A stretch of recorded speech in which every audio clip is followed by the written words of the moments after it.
국민의 눈높이에 맞는 담화가 되길 기대하고요. 반드시 그래야 한다라고 생각합니다.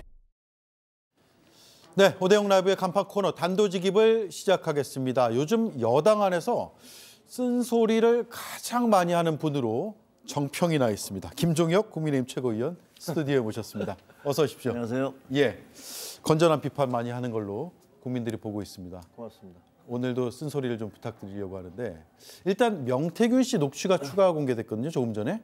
어떻게 보셨어요? 좀 이상하더라고요. 본인이 미륵보살, 뭐 예지력이 있다, 심지어 부처라고까지 한다 그러는데 예지력이 있는 분이 저런 상황을 맞을 거를 전혀 모르셨나요? 예. 근데 드는 생각은 뭐 민주당이 갖고 있는 그 녹취록에 별게 없나? 뭐 저는 허접한 것을 공개를 하지라는 생각도 들었어요. 그리고 그 공개가 나오기 전에 명태균 씨가 자기의 그 페이스북에 뭐 미륵보살을 올려놨다는 거 아니에요? 예. 그 민주당과 서로 거래를 하고 있나? 이런 생각도 들었어요. 왜냐하면 이번에 금요일 날인가 토요일 날 아마 명태균 씨가 창원지검에 소환이 될 텐데 네. 그럴 경우에는 들어가면 못 나올 수도 있잖아요.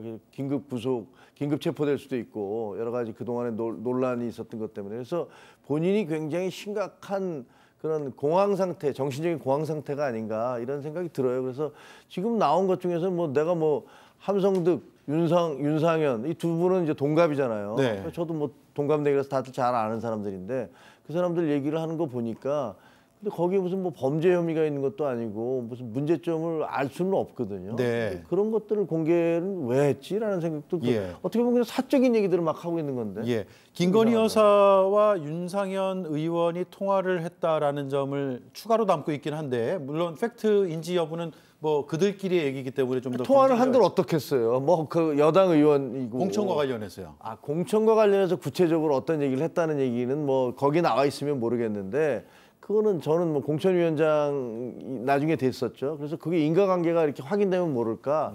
그냥 지금 나온 것만으로 봐서는 잘 모르겠더라고요. 네, 자 대통령이 대국민 담화와 기자회견 얘기를 좀 해볼까 하는데 네. 기자회견이 끝나면 이건 결과론적인 질문이긴 한데 국민들의 마음이 좀 누그러질 거라고 지금 보고 계세요? 그렇게 희망을 하고 있습니다. 근데 뭐 지금 돌아가는 걸로 봐서는 안 그럴 가능성도 있어서 만약에 이번에 대통령의 기자회견이 지난번에 4월 1일 날 총선 과정에서 있었던 그 4월 1일 그 의정 갈등에 대한 간담회처럼 대통령이 국민들한테 내가 잘못한 게 없고 예. 그리고 이거 당신들이 모르고 있는데 이거 알아셔야 됩니다라고 이런 식의 설명식으로 간다면 굉장히 후폭풍이 심각해질 것이다. 그래서 김 여사 문제라든가 그 명태균 씨와 관련된 문제라든가 그 이후 이전에 그 수직적 당정 관계라든가 이런 부분들에 대해서 그 대통령의 진솔한 사과 그리고 재발 방지책 특히 김 여사 부분과 관련된 이야기들 그리고 당정의 인적 쇄신 이런 부분들을 적극적으로 하지 않으시면 국민들이 굉장히 실망을 하실 거고 네. 그렇게 될 경우에 후폭풍이 안 하니만 못하는 결과가 나올 수도 있어서 좀 걱정하고 있습니다. 그러니까 그 지점인데 오늘 언론사들 쭉 취재한 거를 종합해서 언론 보도 나온 것들을 보면 일단 사과는 포함이 되고 다행이네요. 김건희 여사의 활동 중단 내용도 포함이 되는 것 같습니다. 그리고 인적 쇄신은 빠질 것으로 보여서 한동훈 대표에게 기자들이 현장에서 질문도 했거든요. 인적 쇄신을 인위적으로 하지는 않겠다라는 취지의 대통령실의 입장이 나왔고 물론 공식적인 건 아닙니다만 그리고 특별감찰관을 수용하는 쪽으로 지금 모아지는 것 같고 이 정도면 당에서 요구했던 한동훈 대표가 어제 강도 높게 비판하면서 요구했던 것에 한참 못 미치는 거 아니에요? 못 미치죠. 실질적으로는 인적 쇄신이 굉장히 중요하잖아요. 네. 그나마 대통령께서 뭐 지금 취재된 대로 사과를 하고 그다음에 특별감찰관을 받아들이고 그리고 여사에 대해서 뭐 활동을 자제시키겠다. 그걸 공식적으로 얘기하고 그 공식적인 건 아마 이번에 에이펙에 가는 그 순방 그 과정에서 어떤 식의 태도를 만약에 나 자제시키겠다 했는데 그다음에 바로 같이 나가시기는 쉽지 않을 거 아닙니까? 그렇겠네요. 뭐 그렇다면 그 부분은 뭐 어쨌든 한동훈 대표가 요구했던 부분들을 일부 수용한 것이긴 하지요. 근데 만약에 인적 쇄신 부분에 대해서는 뭐 지금 저희가 생각해도 이런 얘기가 나왔다고 당장에 어떻게 인적 교체를 하기는 어려울 거 아닙니까? 그럼 뭐 대통령에게 시간을 좀 드려야 될 것 같고요. 네. 말씀은 그렇게 하시지만 결국은 대통령실이 됐던 혹은 내각이 됐던 교체와 쇄신이 하다는 사실은 본인도 알고 계실 것이고 네. 그것도 결국은 이루어질 것이다라고 기대를 하고 있습니다. 네, 그러면 이제 연말까지 거치면서 연말 연초를 지나면서 자연스럽게 인사는 개편이 이루어질 가능성이 있고 그게 내일 모레죠. 모레 담화 발표 때 뭐 인적 쇄신을 하겠습니다. 이렇게 명시적으로 밝히지는 않더라도 차차 이루어질 것이다. 이렇게 보고 계시는군요. 그래서 보면 대통령실의 기류를 보면요. 내가 뭘 하더라도 한동훈 대표가 얘기한 대로 하는 것처럼 보이기는 싫어. 그러니까. 그런 뉘앙스가 여기저기서 느껴져요. 예. 뭐 그렇게 할 이유가 뭐가 있는지. 떠밀려서 하는 것처럼 보이기 싫다. 이 그렇게 말씀이죠. 싫다. 근데 오히려 거꾸로 선제적으로 한동훈 대표가 이렇게 얘기한 건 내가 전폭적으로 수용해서 이렇게 하기로 했고 우리가 당정에 함께 힘 합쳐서 잘 나가겠습니다. 이렇게 말씀을 하시면 본인 지지도도 굉장히 올라갈 것이고 예. 당도 부담을 크게 덜 텐데 거꾸로 뭐 당대표가 얘기한 거 나는 그런 식으로 떠밀려서는 못하겠어. 그리고 이번에 담화하는 것도 당대표가 얘기해서 한동훈이 얘기해서 한 게 아니라 추경호 원내대표가 나한테 얘기했기 때문에 내가 하는 거야. 네. 이런 식의 메시지를 주시려는 것 같아서 이게 왜 이러실까? 이게 현명한 방법일까? 이런 것들에 대해서는 좀 의구심이 있습니다. 네. 기자회견 형식을 한번 짚어볼 텐데 기존과는 좀 달리하겠다라고 지금 얘기하고 있잖아요. 시간, 뭐 질문 수, 주제 이런 것들 제한을 두지 않고 다 다루겠다. 국민들이 네. 궁금해하는 모든 사안에 대해서 질문받겠다라는 건데 사실 이게 질문을 받는 것, 그러니까 질문을 하는 것을 다 무제한으로 열어두는 게 중요한 게 아니라 어떤 답변을 하는지가 중요하잖아요. 원론적인 답변만 계속 되풀이하면 질문 다 받았습니다라고 하고 끝나버리면 별로 남는 건 없고. 근데 기자들도 그 부분에 대해서 일각의 일말의 책임이 있어요. 예. 왜냐하면 질문에 대해서 그 대통령이 내가 어떤 질문을 했는데 거기에 대해서 두루뭉술로 그냥 넘어가면은 대통령님 제 질문의 요지는 그게 아닙니다. 제 질문에 대한 답을 못 들었습니다라고 팔로업 질문을 해야 돼요. 네, 그리고 막 꼬리 질문을 계속 물어봐야 그렇죠. 된다는 거죠. 그렇습니다. 그리고 다른 기자들도 외국 같은 경우는 다 그렇게 하잖아요. 뭐 손을 들면서 팔로우업 하면 다른 기자들이 손을 다 내린단 말이에요. 예. 그러면서 그 기자에게 자기가 했던 질문의 요지에 맞게 대통령이 됐던 어떤 권력자로부터 답을 받을 수 있도록 기회를 주는데 지금은 뭐 각자 자기들 손 들면서 한마디 나 그 대통령한테 한 질문 하나 했어라는 식으로 만족하는 그런 식으로 되면 안 되거든요. 네. 그러니까 이번 주 목요일에 하는 기자회견은 좀 형식 내용 좀 다 달랐으면 좋겠어요. 기자들도 좀 더 집요하게 물어보고 답이 만약에 만족스럽지 않으면 또 다시 물어보는 그런 네. 용기도 좀 내줬으면 좋겠다라는 생각을 합니다. 기자들이 좀 집요하게 꼬리 질문 해줬으면 좋겠다. 네. 물론 이제 꼬리 질문을 해야 정말로 묻고 싶은 것에 대한 답을 얻을 수 있는데 그렇습니다. 또 지난번 기자회견까지는 또 그런 분위기가 아니었다는 얘기도 들리고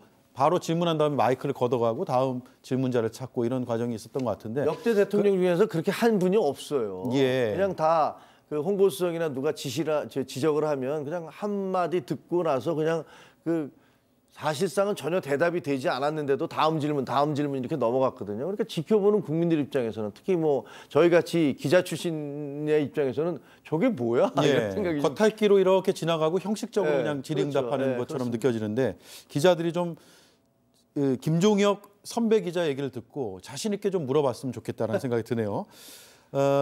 그런데 이제 대통령의 답변도 이제 계속 뭐 반복되는 원론적인 답변 혹은 지난번 기자회견에서도 약간은 취지에 맞지 않은 답변으로 엉뚱하게 그 답변의 시간이 지나가 버리는 그런 경우도 있어서 대통령도 기존과는 좀 다른 마음가짐으로 나와야 되지 않을까 이런 생각도 드는데요. 뭐 당연히 그렇습니다. 지금 굉장히 위기의 순간이잖아요. 예. 대통령이 임기 전반기를 다 마치지 못했는데도 뭐 10%대 혹은 20% 초반대라고 하고 그다음에 부정적인 답변이 다 공이 70%를 넘어가는 이거는 저는 뭐 본 적이 없는 그런 상황이거든요. 네. 이런 비상한 상황이면 대통령의 마음가짐도 비상해야 된다고 생각을 합니다.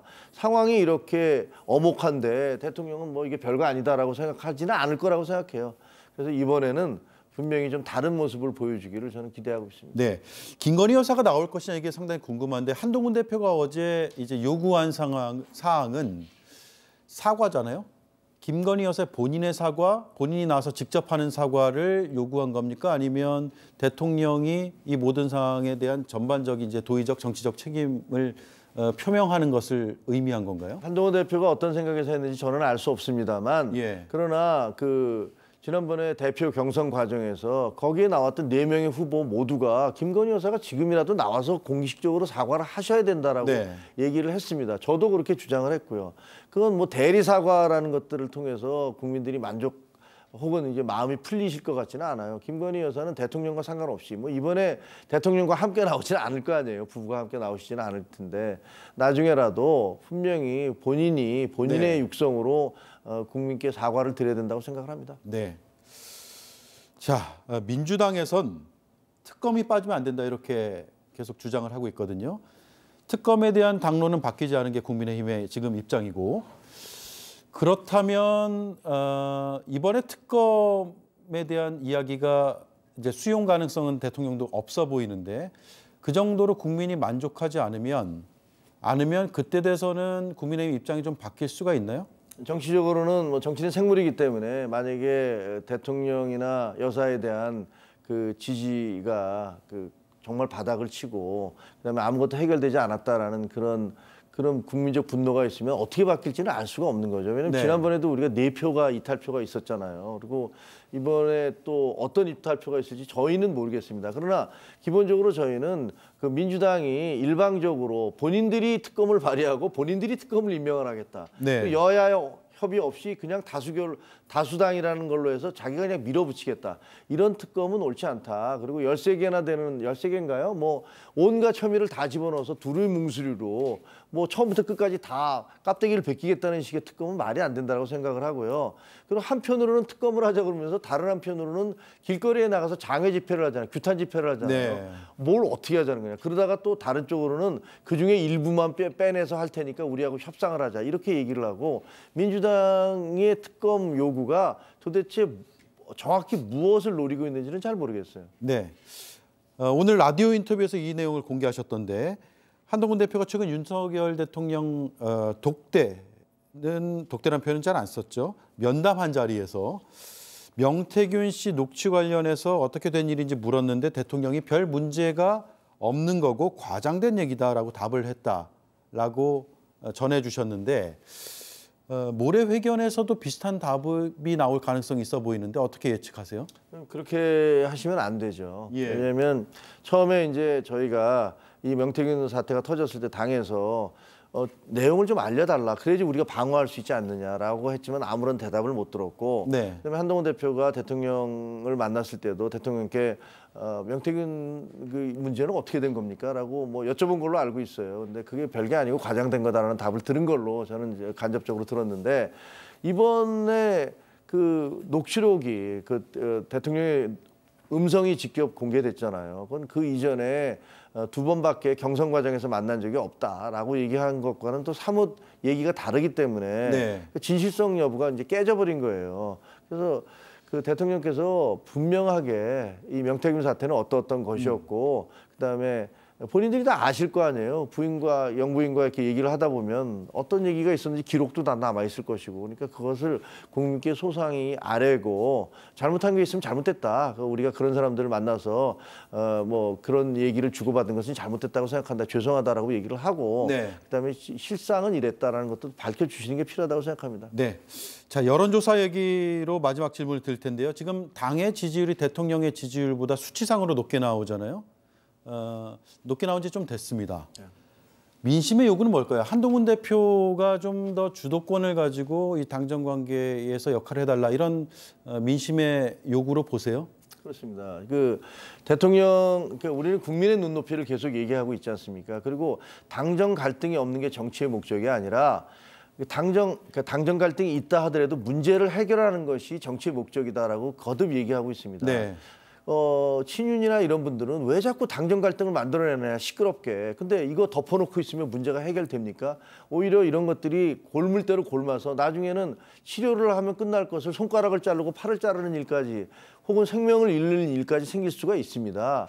그러니까 단합을 해야죠. 단결을 해야 되고. 네. 하지만 그것이 문제를 해결하기 위한 단합과 단결이 되지 문제를 덮어두기 위한 단합과 단결이 돼서는 안 된다. 예. 그것은 100일 그 회견에서 한동훈 대표도 그렇게 얘기를 하셨고 그것은 저도 그렇게 옳다고 그 주장이 옳다고 생각합니다. 예. 그러면 모레 있을 기자회견 담화가 당의 시각에서 볼 때 민심의 눈높이에 맞지 않다, 충족하지 못했다라고 하면 계속해서 그런 비판적인 입장을 이어간다고 보면 되겠네요. 당연히 그래야만 그것이 결과적으로는 약은 쓰지만 몸에 좋지 않습니까? 그리고 그 충언은 귀에 거슬리지만 행동에 좋은 거고요. 그러니까 저희는 당으로서 그것을 해야 되는 것이 저희 당의 그런 과제고 저희를 그 한동훈 대표를 63%로 뽑아주신 그런 우리 당원들의 그런 지상 명령이라고 생각합니다. 알겠습니다. 여기까지 듣죠. 바쁘신데 나오셔서 고맙습니다. 친정이잖아요. 예, 고맙습니다. 고맙습니다. 네, 지금까지 김종혁 국민의힘 최고위원이었습니다.